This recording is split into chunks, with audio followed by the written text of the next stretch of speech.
Welcome to Screw the Commute, the entrepreneurial podcast dedicated to getting you out of the car and into the money.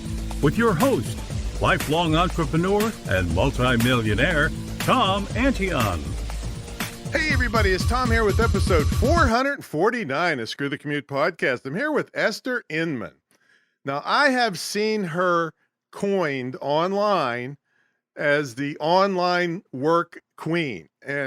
And I got to tell you, she pretty much owns the become a virtual assistant space. I mean, just page after page after page of her helping. I think it was 420 million ladies so far, or 4,000. I'm not sure.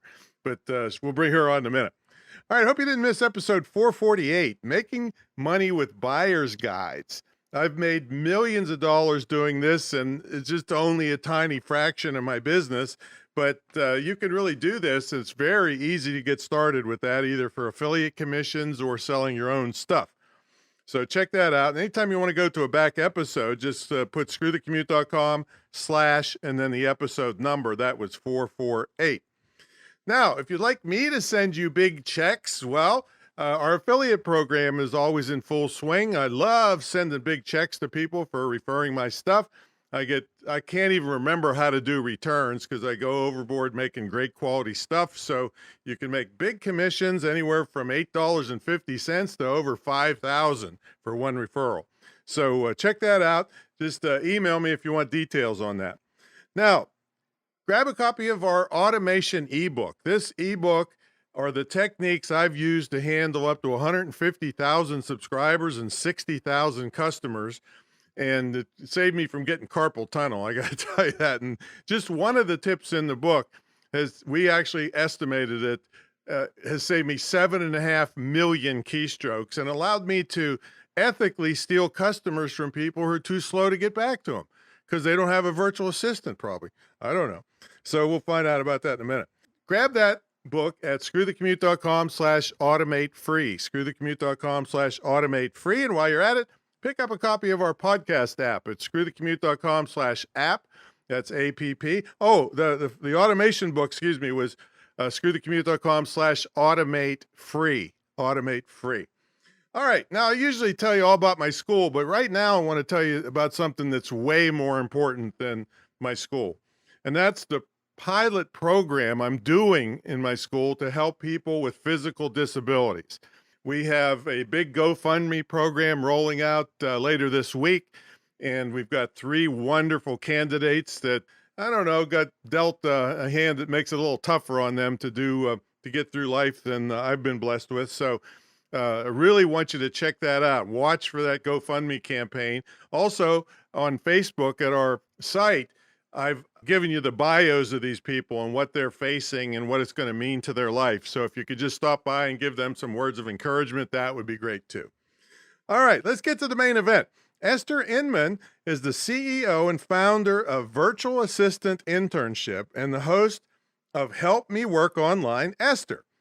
Over the years, Esther has helped thousands of women from all walks of life across the world work online as virtual assistants, creating virtual careers that they just love. Esther has been a guest on Her Life by Design and featured on Future Sharks, Career Shifters, and Growth Lab, among other outlets. So you can always, she's got a wild Instagram account at Esther_Inman. And Esther, are you ready to screw? Oh, hell yeah. Hell yeah. Yeah, so glad you could be on the show. I know that people are going to be thrilled to see how you help people be able to get to the money fast, right? So tell them what you're doing. Yeah. So I started about 7 years ago. I was an disgruntled corporate worker, like I'm sure a lot of people can relate to. And I quit my job. I was so unhappy. I didn't know what I was going to do, but I knew I wanted to work from home and I knew that people were doing it. I had a son, my husband was active duty military. So I had to figure out something that was more flexible and easy to take with me anywhere, but still paid well. And that's how I got into virtual assisting. I started as a virtual assistant. I expanded into an agency and I had so many people asking me, well, how are you earning money from home? Oh, well, I'm doing this, and this. Well, how do you know how to do that? I don't know how to do that. And there was no training for them. There was no way for them to learn how to do the skills that I was doing and earning great money from home. So I started training people myself, started with a little group, and now it has expanded to over 4,700 students that are in my programs that we have been able to help transition into the online workspace. That is beautiful. Now, the first obvious question that a lot of people are going to have on their mind for you is, okay, so that's awesome. But, I could just go to the Philippines and pay like 12 cents an hour. So why should I get a virtual assistant in the U.S.? Yeah. So, and those virtual assistants that are in the Philippines or in Indonesia are great. They're lovely people. But a lot of times, the tasks that I would teach people, for example, and that I do teach people, it's just not things that you can have them do. So, for example, having somebody write your email newsletter, write your blog post with good SEO, make content for all the millions of things you need to do for content marketing, help you plan a launch and execute a launch. They're just more advanced than what the Filipino or wherever VAs can really do. And even though the Filipino VAs say that English is their first language, I find that the content I've gotten from them before has been full of typos and lots of problems. And furthermore, it's the opposite time zone. So there's a lot of hiccups that can happen there. And so that is why there's an entire niche and industry of military spouses, moms, people who want to be able to travel, or are expats living different places that want to be able to earn a good income from home too. Now, and what can a business expect to pay for a virtual assistant? What's the kind of range? Yeah. So of course it's going to be all over the board, but for my students who have invested into skills training and have built a portfolio and have probably done some work samples before as well, just to show you that they really do know how to do these things already, the minimum is going to be 15 to 20 US dollars per hour. And then it quickly goes up to the 20 to 30 mark as you start getting a little better at the different kinds of skills that somebody is doing and that you're paying them to do. And this is kind of the coolest part about it, is that you can get to like the 30 to 60 per hour within, I would say, 1 to 2 years, because in this industry, the more skills that you learn, the higher and more money you can charge, and you can learn those skills on the job. You're getting paid to learn how to make more money. Or you can just take another online class, or there's so many different ways. And then all of a sudden you can turn around and say, hey, actually, I'm doing really advanced graphic design work now. I'm worth $60 an hour. Cool. So you can advance really, really quickly in this industry, which is another reason I love it. Yeah. And I was going to ask you about that. So, I've been through, enormous numbers of people of all skill levels in my day. And, but some people are just naturally better at other things. So like you just said, somebody might be just killer at graphics, but, not as organized maybe as somebody else. And somebody is like totally organized, but couldn't put together a piece of graphic if you held a gun to their head. So do people lead with parts of their resume that they're best at, or what? Yeah. So for example, my program, and there's lots of different skills you can learn. I'm just going to use mine as an example. We really focus on content creation and content repurposing, because it's like every business owner's, constantly at their back door knocking, like, oh, you got to produce another blog. Oh, you got to post 3 times on Instagram. Oh, and now you got to do reels. There's always something they're supposed to be doing. So we teach how a virtual assistant can find their voice, the client or business owner's voice, make a blog post with SEO, all the graphics for it, do it for Pinterest, get a Pinterest strategy going and running, do it also, turn things into posts for Instagram, how to edit a podcast, do the show notes for a podcast, all the assets for a podcast, and video editing, and getting it onto the different platforms. So we've tried to so that a business owner can just say, cool, I did this one podcast interview, or I did a Facebook Live with somebody, or I just sent you a 15-minute voice memo, and you as the virtual assistant can turn it into all these different pieces of content. But with that being said, and to answer your question, of course, we have some students or people that find that, actually, I just really love writing and I just want to offer writing. Then we have others that say, actually, I hated the writing and I only want to do podcasting and video editing, let's say. And so what I really encourage people to do is become a multi-potentialite, be open to all the different kinds of things that people are asking for online, so that you have as much as you can offer, because you'll be more attractive and there'll be more job opportunities that you can apply for, because you know how to do so much. And that is you're often the first or second hire for somebody. So they love that you can do so many different things.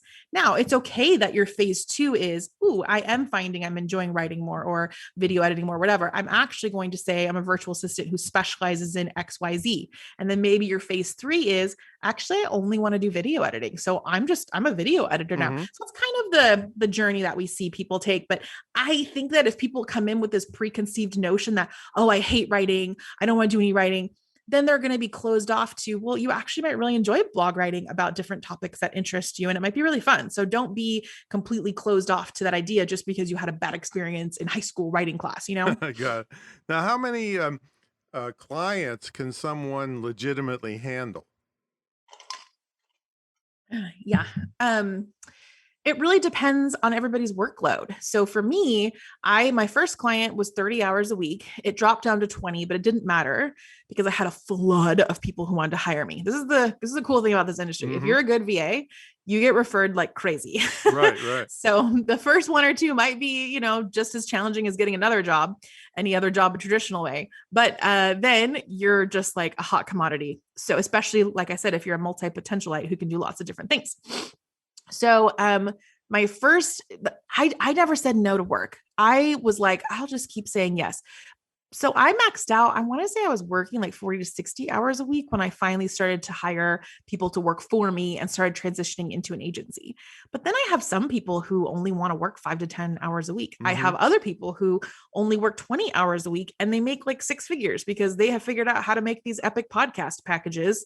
And so they don't have to work that much anymore and they're still delivering quality stuff. So everybody can kind of do it how they want it to mix with how their lifestyle is. So busy moms, they don't want to work a lot, but they want to do it around their kid's schedule and they don't want to have to put them into daycare. Okay, well, now you're in a phase 2 and your kid's school age. So you're like, oh, cool. Now I can actually work more. So you can pick up more work. So it's just kind of like that. Now, see, from the business owner's standpoint, which, like I said, I've been in business formally 44 years, they're really cracking down on what is a contractor and what isn't a contractor. And us as the business owner, we want you to have multiple clients because because if they deem us or you as an employee, you're not going to pay all these back taxes. We are, as the business owner. So we actually want people to have multiple clients and advertise themselves and everything. So now I was reading one of your blog posts. It says working from home can help your mental health. Yes. I guess it depends on your home life, but tell us more about that. Cause that's all I've ever done my whole life. And I don't think it worked for me that good. Cause most people say I'm crazy. Well, I would say that we have a lot of students that come to us from all different kinds of backgrounds and things that you never thought of why people wanted to be able to work from home. So we think, oh, we want to have flexibility and to be able to travel. Like that's the, attractive things that we see online. But really you have people who have health conditions, whether it's mental or physical, and that's why they need something flexible and from home. You have people who are caregiving for a child with mental issues or a older parent who has Alzheimer's. We had a student like that. I've had one of my students whose fiance was dealing with cancer. And so those things don't work well with a traditional job with traditional set hours. Even the work from home jobs that still are, you better be at your desk from 9 to 5 because you're answering phones or you're in meetings or whatever those types of jobs are. So the mental health piece of it, we do have a lot of students that have mental health issues and just need something that's when they're having a down day, they can take it slow or work from bed that day or take the morning off and go do something that's going to fill them up before they have to sit down and do some work. And some people just have issues with leaving their home. That's a mental health thing right there. So there's a lot of things. And then I think for me, as somebody, me and my husband both have some mental health stuff that we deal with, that we battle with. Being able to get enough sleep, be outside, have my dogs around me, not have to get so dressed up and be worried about what people are thinking about me, not have to be interacting with people so much all day. That's so draining. Those are small things, but they really do add up into making your life so much more fulfilling. And not to mention, you have more time because you're not commuting or spending time in meetings that you don't need to be in. So you get to pursue other things that fill you up and make you feel good. And so it really does help in a lot of different ways. But of course, people who work from home do need to have boundaries because sometimes you can just end up working yourself to death. Yeah, and that's true. And of course, the name of this podcast is Screw the Commute. There's a lot of stress that goes along. Well, I mean, I haven't had the displeasure of dealing with it, but there's a lot of stress and expense with insurance and gasoline, especially now going out of sight, and the time involved, and you got to get up earlier. You got to, boy. So this could be perfect for people. Now from the business side again, I've heard you talk about opportunity cost being lost. Tell us more about that for businesses that say, no, I'm going to do it all myself.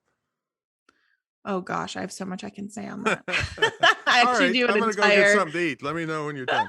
I actually do an entire live class that I will do for people sometimes about mindset things that you have to get over when you go to start hiring. There's a lot to unpack there, and everybody has different issues that come up for them. But if the one that's coming up for you is, oh, I don't need to hire anybody, I can do it all myself, then you have a couple things. One is sometimes it's a perfectionist part of your personality or part of your imposter syndrome that's coming up of thinking, if I don't do it, it's not going to be perfect and I have to do it. So it has to be perfect. It can also be that we believe we have tied the amount of time that we spend on things and our productivity to our value. And so we don't have value in not doing things all the time. This is like the entrepreneur's curse. So it's hard for us to say, I'm actually just going to work part-time and make okay money. And I'm going to have other people do other stuff for me and they're going to make okay money. And I'm going to enjoy my life. Like that concept is very strange, right? Particularly to Western Americans, but I think also entrepreneurs struggle with it even more. Like we don't see value in sitting on the porch with our dogs and hanging out and what that does for us. We only see value in, I'm doing my work, my business, or my job. This is what I am here to do on the earth. And so there's some of that that's involved in that too. And then there's also, of course, the cost, right? It's like, well, why am I paying this person to do all of this? I don't have budget for that. Like I need to be doing everything myself. And there are definitely phases in our business journey where there are hustle phases. And there are times when we we really don't have any budget. It's a complete startup and I'm doing it all myself for now. But you have to, the key words there is for now. What is your plan to get out of that for now? Because we cannot stay in hustle grind forever. It has to have an ending. Otherwise, you've just done to yourself the amount of stress that you had when you were working in corporate. So you can't be stuck in that cycle forever. That is how people die young. Okay. Right. And then also there is so many things that you could be doing that will further your business to make more money, but you're not because you're answering customer service emails still. What about partnerships you could be making? What about networking that you could be doing? What about launching a new product and creating a new product or program that you should be doing? Only the things that you can do that's going to move your business ahead is what you should be focusing on. And having other people do all the other supporting tasks, that's how you move ahead, not doing the same 10 things over and over again and hoping that maybe someone will see this post today and then that's going to be the day. So yeah, there's a lot to unpack there. well, I tend to think that it's good to do it yourself for a while. And I'll tell you why. I get so sick. I speak all over the place and I get these people on stage that says, delegate everything, only do what you're good at. And I'm thinking to myself, hey, if what you're good at is making you broke, maybe you should rethink that a little bit. But the problem is that if you haven't experienced, and I'm not talking about everything like programming or something just really super skilled, but if you don't understand what needs done, you're a sitting duck to be basically robbed by people that know that you don't know what you're doing, so they can jack the price up out of sight. And now I can't remember where I heard this, but this is one of my favorite sayings when you're trying to get outside services, and it's really brilliant. It's like, when you're going for the bid, you say, this job should be easy for somebody that knows what they're doing.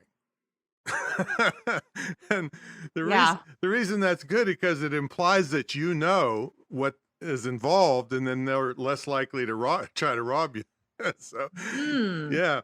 So that's a good one. Now I know everybody on here has heard the saying, "It takes a village." But you kind of took that to another level and actually sponsored a village. So tell us about that. Yeah, that's actually a really cool story. And no one's ever asked me about that. Well, that's I because I'm appreciate special. I appreciate you asking. You're actually special for doing it. So my CFO, her name's Morgan, and her husband. That's Chief Financial Officer for those of you newbies out there. They live in South Africa. She's an American, but has grown up there. And they found all of these people that were living in rural villages outside of the main cities that just didn't have basic things. They don't have basic food, access to water, just basic stuff. And so they started a nonprofit called Rural Reach. And basically, they set it all up themselves. It's incredible. You can sponsor a child and it gives them a monthly food hamper for them and their family. It covers their school costs, make sure they have clothes to wear to school, materials for school, the whole thing. And it was, I don't remember how much it was per month. And so what we did was we looked at our income and how much of a percentage can we give each month and how many students would that sponsor? And so, yeah, we ended up sponsoring almost an entire village of kids. And I'm always looking to add more, but because of COVID, they actually had to stop expanding the program. So we're still supporting the ones we've supported, but they couldn't go to like new villages to keep expanding it. So we haven't been able to add any more to our list. But yes, we sponsor all these beautiful boys and girls in South Africa in a very rural village and keeping them fed and in school every month, which was even more important during the pandemic because even the very little work that they were able to get before, they couldn't get then. And this, in other countries, we aren't aware of this, but like in other countries, if something like a pandemic happens, it's not as if, oh, great, we'll just photocopy all of the schoolwork and give it all to the students. Like, no, they don't have that kind of stuff. Right. Oh, we'll just put everybody online and give them laptops. Like that's not how it works there. Wow. So it was very important during, especially the last kind of year and a half. Well, you're doing angel work, and we definitely applaud that. And you're changing lives. That's what I'm trying to do with this program I'm doing. And that's we're given the strength to do it. And exactly. It's kind of I don't know what you would call it, a sin if you're not using it for good. So good on you. And why did I say that? And good on them for starting all that. What's that? Seeing the need. And good on them for seeing the need for that and starting it. And I love that I get to support them in doing that. And that I know these people personally. I know the children personally. It just feels really good. It's not all lost to like admin costs for these big organizations. Yeah. I hate that. Yeah. And I'm wondering why I said good on, and then you said it. Neither one of us are Australian. I lived in Bali though, so I hung out with Australians, so that's my excuse. Okay. So tell everybody about your virtual assistant program. Yeah. So if you go to virtualassistantinternship.com, you'll find the link where you can hire a VA. So if you're looking to hire one of our students, and it'll talk about pay scales, what kinds of things they can do, and it's a free job form. Or you can click Be a VA, or the 90-day VA program is what it's called.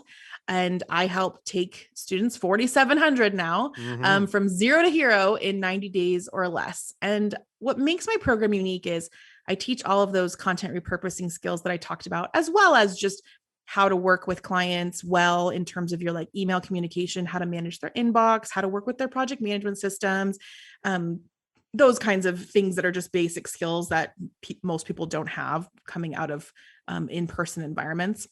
I would think they'd be able to make money before the 90 days are up. Yes. Yes. Yeah. A lot of our students never finish the course. Yeah. I don't care. A lot of our students, do the whole course and then never end up wanting to apply for a job, right? They just like, Right. everybody's journey is different. But our whole thing is, because people get kind of overwhelmed, is in 3 to 5 hours per week, you can be done in the 90 days. And the thing that sets our program apart is it's not just skills training, because I don't want to just give people another certificate that they can put on the wall. That's useless, you know? So it also includes portfolio building exercises throughout. And we have a community where you can get feedback on the items that you're creating. So such as a blog post, such as pins for Pinterest. And then we also have an add-on. If you want to add a mentor, you'll get a mentor assigned to you that will review your assignments one-on-one and give you feedback one-on-one. And then kind of the other piece of it that we wanted to do is we include a job board. So we have 40 to 60 jobs per month that come in just for students to my job form. I do networking on behalf of my students. And then they are such raving fans of our students, because our students are so well prepared that they then refer our hire form to other groups. So we have tons of jobs coming in every single day that are just for students. We're not scraping them from other remote job boards or anything like that. And so I really wanted to make sure that our students had the skills, they had the experience to show in a portfolio, and then they also had access to jobs. Wow, that's amazing. And but certificates aren't always worthless, because you could be a certificate maker, and that could be your skill. True. So, do you happen to know if you have any people with physical disabilities in your program? Because I have space for 2 more people in my scholarship program. I'm pretty sure that we definitely do. I just wouldn't know their names off the top of my head. All right. No, I wouldn't want you to say them aloud on here anyway. But wow, what an awesome program. So we'll tell you more about that in a minute. We got to take a brief sponsor break, and when we come back, we'll ask Esther. Well, we're going to ask her how she got her name, because that's not really a modern name for a young woman. So we'll see about that and see what a typical day looks like for her, since she runs this agency. So folks, I normally tell you about my high-end mentor program, but now I'm going to kick that out, because I'm just so wildly crazy about this opportunity I'm trying to make for people with physical disabilities, so they can do what Esther's doing. They could do hers and mine, and get a full scholarship to mine with this GoFundMe program we're doing. But just amazing what you can do if you put your mind for it. I think I have, in a couple days, I got 150 people personally that I contacted that are going to jump on this. When you do a crowdfunding campaign, you want to get as many people right at the beginning, which creates what we call momentum. And I kind of know this from the nightclub days. You know, if somebody comes and sees an empty nightclub, they say, that's dead, let's go somewhere else. So we got about 150 people ready on day one to jump on this. And we and everybody that's helping are going to change these lives forever, which I'm sure Esther has done for loads of those 4,700 women and counting. So that's my story, and I'm sticking to it. So please watch for the announcement of that later this week. And you can jump on anytime, but the sooner the better, because that really helps out the campaign. What we want to try to do is get to the top of the education section on GoFundMe, where potentially hundreds of thousands of other people that never heard of me or my school or anybody can see it and think this is a great program. And that's how it really takes off. And if we can overfund it, I can bring in more and more people to be in the program. So that's what I'm doing. And please watch for the campaign when it rolls. All right, let's get back to the main event. We got Esther Inman here. Apparently is an old soul, because she's a young woman with a name, Esther. Where'd you get that? Is that your grandmother's middle name or something? No, you definitely don't hear it very often, right, especially for somebody in their 30s. Yeah, that's what I'm saying. So unless you grew up going to church a lot, then you wouldn't know. And by church, I mean like more Christian church. Mm-hmm. You wouldn't know that there's an entire book of the Bible called Esther, and it's actually a pretty badass story. There's only 2 books of the Bible named after women, and Esther is one of them.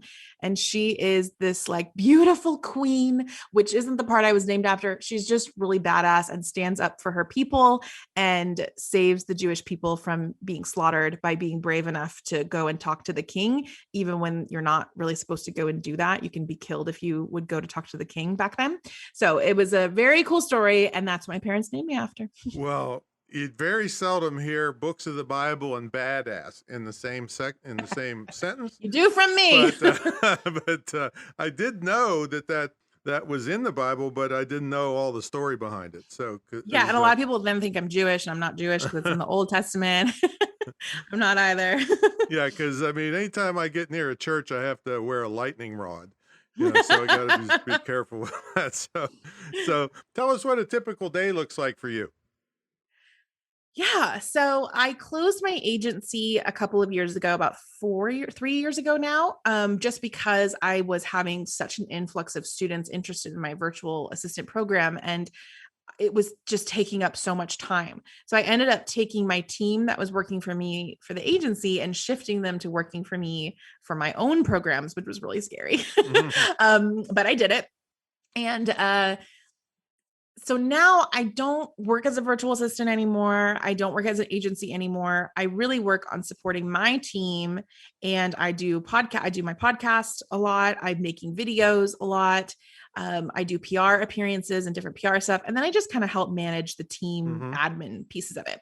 So for me though, I really only want to work. My life goal is to determine what success means to me and my family. And so I only want to work Monday through Thursday from 10 a.m. until 3 p.m. And then I take a nap. And then sometimes, and then I usually only do that for about 2 months on, and then I'll take 1 month off, sometimes 2 months off. So I work in sprints, and I do a lot during those hours that I'm working, but I have separated the amount of hours that I work is equates to my value and my productivity. And that's what makes me the CEO. I don't do that anymore. I cram all my work into the 10 a.m. until 3 p.m. If it doesn't fit, then it gets moved to the next week. All right. Monday through Thursday. That's it. Do you have any kind of morning routine like people talk about, like when you get up a certain time and meditate or whatever things people do? I've gone through different phases where I've done that. One of my favorites has been when I do morning pages, which is 3 pages of just free flow writing, what's on your mind, really connecting your brain to the pen. And it really just helps you to have less anxiety, because all the little things, oh, I got to grocery shopping. Oh, I got to do this for the dogs. Oh, I got to do that. It all gets out on the paper. And so then when you go to work, you're like in work mode and you can really hyper focus. I don't have a ton of other morning routines. I do eat breakfast. That's important to me. And I do spend some time with my dogs cuddling in bed before I get up. Yeah. I should do more little things. I do some stretching because I'm pregnant right now. So I definitely do some stretching before I got to sit at my desk all day. And then I think what's more important to me is how I set up my day. Like I make sure I have breaks throughout the day and I go outside and I get fresh air and I have sunshine on my body. And where do I you make live? sure that I live in Asheville, North Carolina. So in the western part, up in the mountains. I make sure that I have breaks to eat food. Like those to me are more important parts of my routine that I've set up. That's taken me years to get there. I used to just like work as soon as my eyes woke up until the moment that I dropped. And I don't do that anymore. Something I forgot to ask you that I want to cover because people are always interested in this is, you were in the corporate world with the dreaded job, right? Yes. So how did you make the transition to working for yourself? Did you save up money? Did you quit cold turkey? How did you do that? Because a lot of people sitting in cubicles are wondering that right this moment. Yeah. Everybody's life is different. So you have to really figure out what's going to work for you. But for me, I was very depressed. I was crying every night. My husband was like, he was active duty Marine Corps and they work them to like death. So he was either gone for 12 hours a day or he was working nights or he was deployed. So we just never saw him. So it was just me with like a 3-year-old. And it was very, very difficult to try to hold down a traditional job. And they were not flexible back then about working from home. I only had 2 weeks of vacation per year and my son got sick way more than that.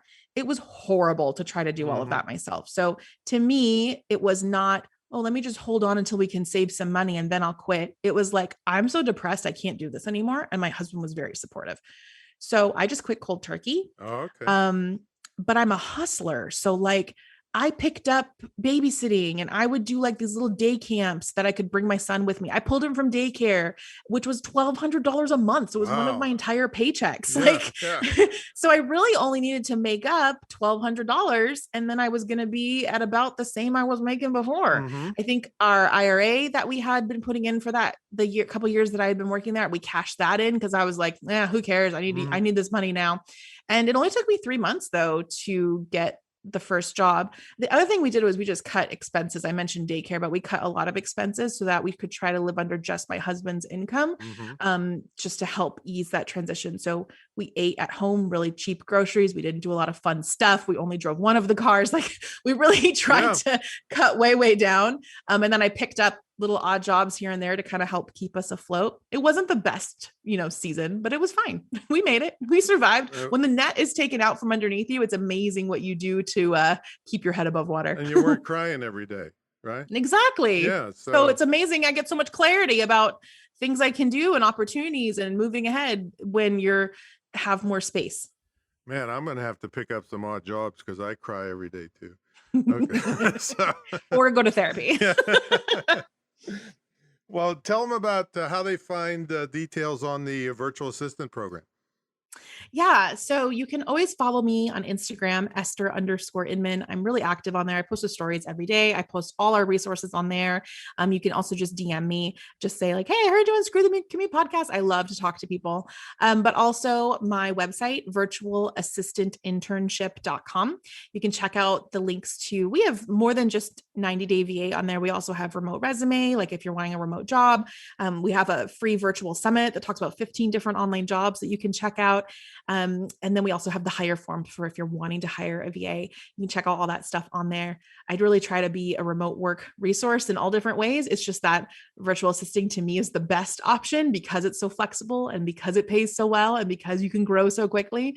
But I do have lots of resources about all different kinds of online stuff. And even if you're wanting to like build a particular type of business, being a virtual assistant is such a great way to help you make that transition. You can quit your job sooner because you're already able to make money from home part-time, and it'll give you way more space to be able to do your other stuff that you're wanting to build. And so a lot of my students will do that. Like, oh, I'm a blogger and I really want to be a travel blogger, right? But this is helping me to take those steps. And then you also can work for business owners that are in niches that you're interested in working in. So if you want to be a life coach, then you get to work with life coaches and you get to learn so much about the industry. And that's how I did it. I was a virtual assistant and then I started working just building online courses. And that's how I learned how to build and run my own online course. So it's a really nice, easy entry into being able to work from home on your own time, doing stuff that you're more interested and passionate about. So virtualassistantinternship.com. virtualassistantinternship.com. We'll have that in the show notes. And we also want to thank her husband for his service. And of course, her service as being a military spouse is no easy job. It's probably as hard. It was terrible. Yeah, we have our school has a deal with the Department of Defense for the military spouse education program. So it's what you're doing and what we're doing is great because it doesn't matter where you get deployed, you can still keep money coming in. Because I know, I live in Norfolk, Virginia area, Virginia Beach, and the military spouses always get screwed over because everybody knows they're going to be moving, so they never get great jobs, and then they got to go somewhere else and take a crappy job. So if you do what the Esther teaches and I teach, you will not have to be stuck in that position if you are in the military or if you need to be portable. And I just interviewed these people who are digital nomads. They live 90 days in different countries. Every 90 days they move because the visa runs out, and they're just having a blast doing it. So yeah, we did that for 3 years. It was great. Yeah. So thanks so much for coming on, Esther. Thank you so much for having me. I look forward to connecting with some of your listeners. Awesome. And she's a badass from the Bible. Wow, I told you she was angelic. All right, everybody, we'll catch you on the next episode. See you later.